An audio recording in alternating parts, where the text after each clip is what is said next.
Part C. In this part of the test, you will hear two different extracts. In each extract, you will hear health professionals talking about specific aspects of their work. For questions 31 to 42, choose the answer A, B, or C, which fits best according to what you hear. Complete your answers as you listen to the audio. Extract 1, questions 31 to 36. You will hear an interview with a health professional, Roby David, on COVID-19 and the rise in the demand for supplemental oxygen. You have 90 seconds to read questions 31 to 36.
Hi, good morning Dr. Roby David. I'm Josephine Cox.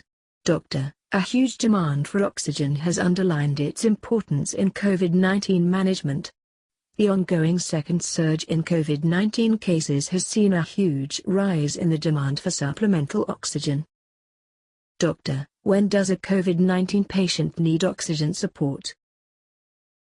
A small proportion of COVID-19 patients need oxygen support when shortness of breath progresses to a more acute condition.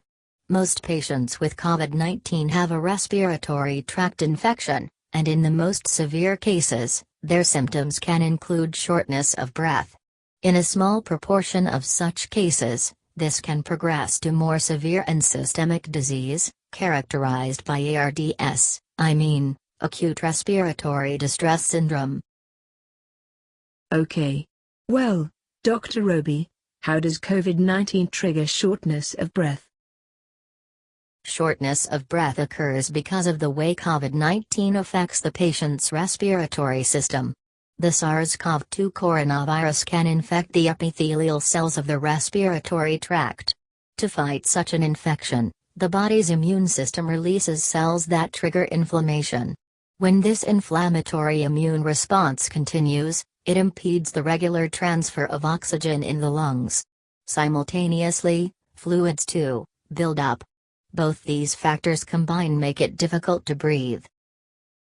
Doctor, in what conditions are oxygen used in COVID-19 clinical management?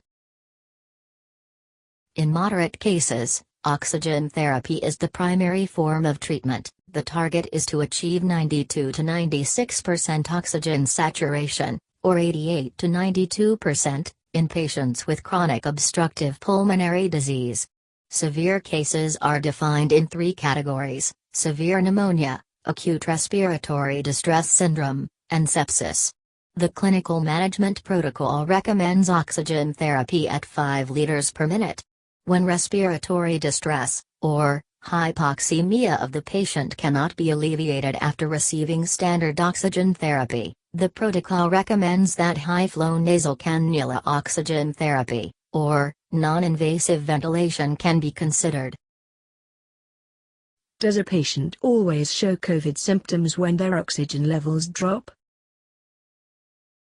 In silent hypoxia, patients have extremely low blood oxygen levels, yet do not show signs of breathlessness.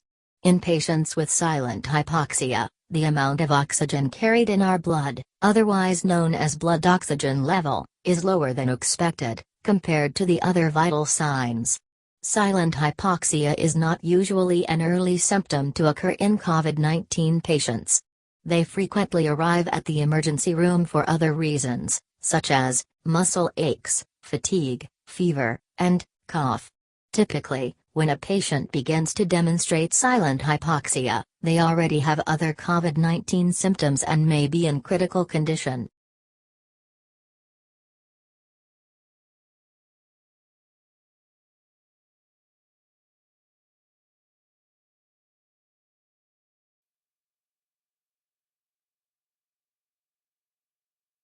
Extract 2, question 37 to 42. You will hear a health professional called Gina Hemsworth talking about the research on genetic mutation in schizophrenia. You now have 90 seconds to read questions 37 to 42.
A new genetic mutation in schizophrenia, that blocks neuron communication in the brain, may lead to novel treatment strategies, and improve understanding of the mechanics of this disease. The discovery of this new gene, PCDHA3, could enhance the development of genetic risk calculators, that may help us understand vulnerability to schizophrenia in high-risk individuals, and identify individuals with schizophrenia who have a greater risk for poor outcomes. Schizophrenia affects 20 million people worldwide. Previous research has identified the important role genes play in the disease, but isolating individual genes to better understand schizophrenia has proven to be a challenge. This is a very heterogeneous disorder, with many hundreds, if not thousands of genes involved. It is very different from single gene disorders like Huntington disease, for example. For this reason, we need very large sample sizes, to find any one gene, that seems to be common, to many cases in a sample to enhance the power of finding rare variants. In a heterogeneous disease with large numbers of genes, scientists chose a homogeneous founder population, a cohort of Ashkenazi Jews, to examine genomes from schizophrenia patients, and controls. The study included 786 cases of schizophrenia, and 463 controls, from this Ashkenazi population. This is considered to be an extremely small sample for a genetic study. However, because this population evolved from a few hundred individuals, to a massive explosion, in a historically short period of time, it had enhanced statistical power.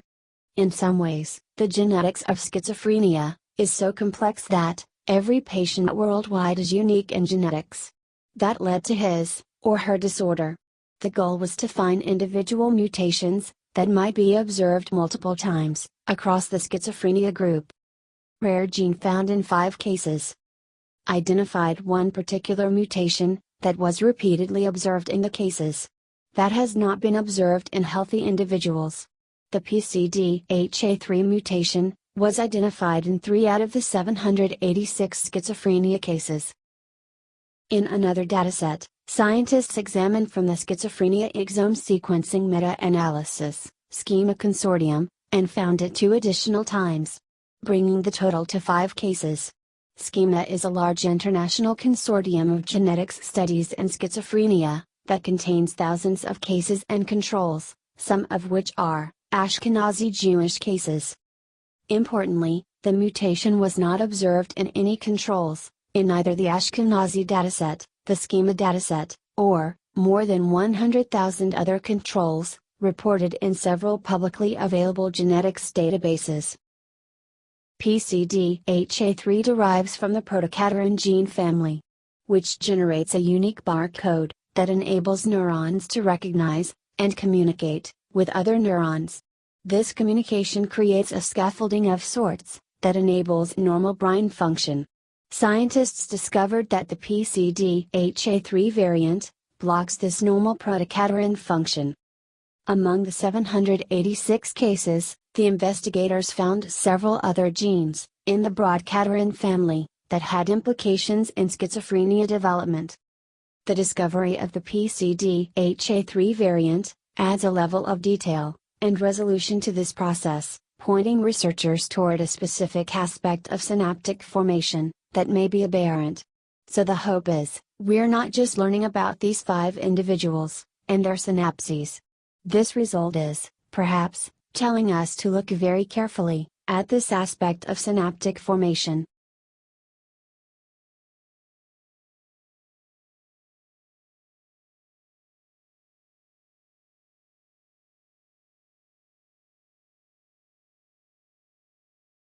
Thank you for watching.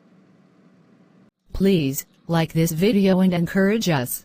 Subscribe and stay tuned for more videos. Kindly comment your suggestions and help us do better.